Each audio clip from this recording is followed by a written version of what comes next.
Kantu, thank you so much for taking all the time today to talk to me. It's an honor, honestly, having a director from one of the biggest shows on television here with me. How are you? Good. Thank you for having me. I'm really excited to get to talk to you. Of course. Now, tell us a little bit about how is it that you got the opportunity to direct this particular episode of Chicago Fire? Absolutely. So the opportunity came about with a program called NBCU Female Forward.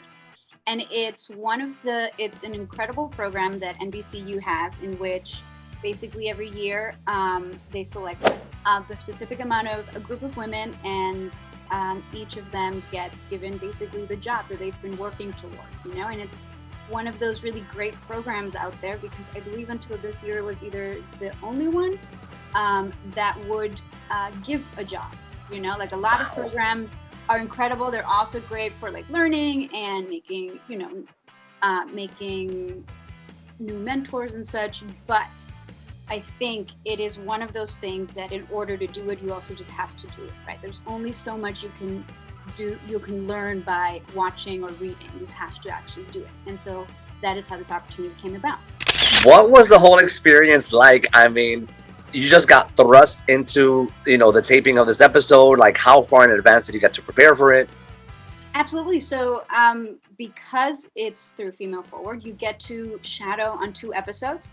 So I actually got to spend around 2 months around that amount of time in Chicago, shadowing the executive producer director, Reza Tabrizi. So I got to see really what the ecosystem of that set is and looks like and feels like, and under what circumstances does it work best, right?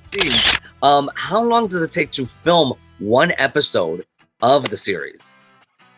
It's usually around like 8 days, approximately, give or take. Now, I know that growing up, you used to watch Dick Wolf's shows on television back in Peru, correct? Yeah. Amongst like a lot of, I've always been a big fan of American television.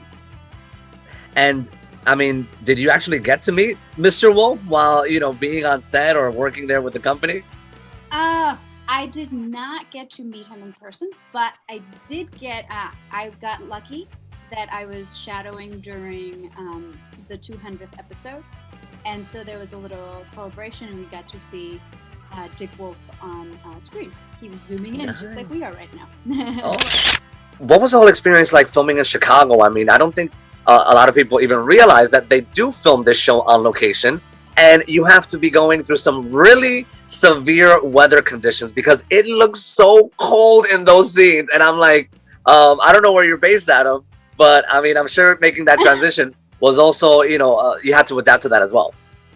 Yeah, I mean, it was. I still am lucky as someone behind the scenes. I get to really bundle up as opposed to the actors who, you have the jacket and that's that. But it was definitely like I was asking other directors that have done the show, like, what do I get, so that I could, because it is important in cold conditions while you're directing, is you have to be able to think, right?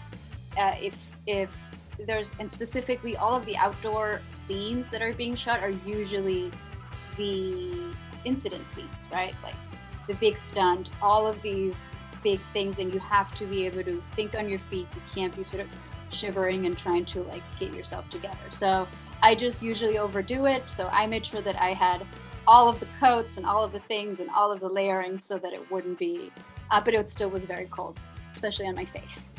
Oh, I can imagine. No jacket for the face. Yeah. And I think the other thing that I thought was really interesting that might be interesting to listeners is just how you shoot that fire scene, the indoor fire scene, which is basically because it takes pretty much an hour to do like a setup because you're having to block it with the actor, and everyone that needs to be there watches what is going to happen physically. And you're going to have the actor and the camera team and the stunt team and the special effects team.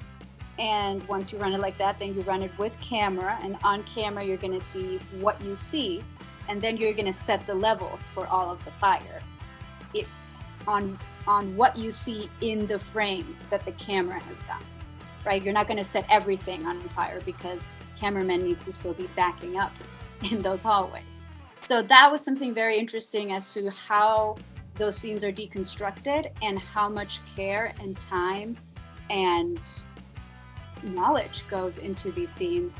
And then you get to really, you can't run the camera for more than 30 seconds or a minute or so. It's like it's a one take because it's too hot for people.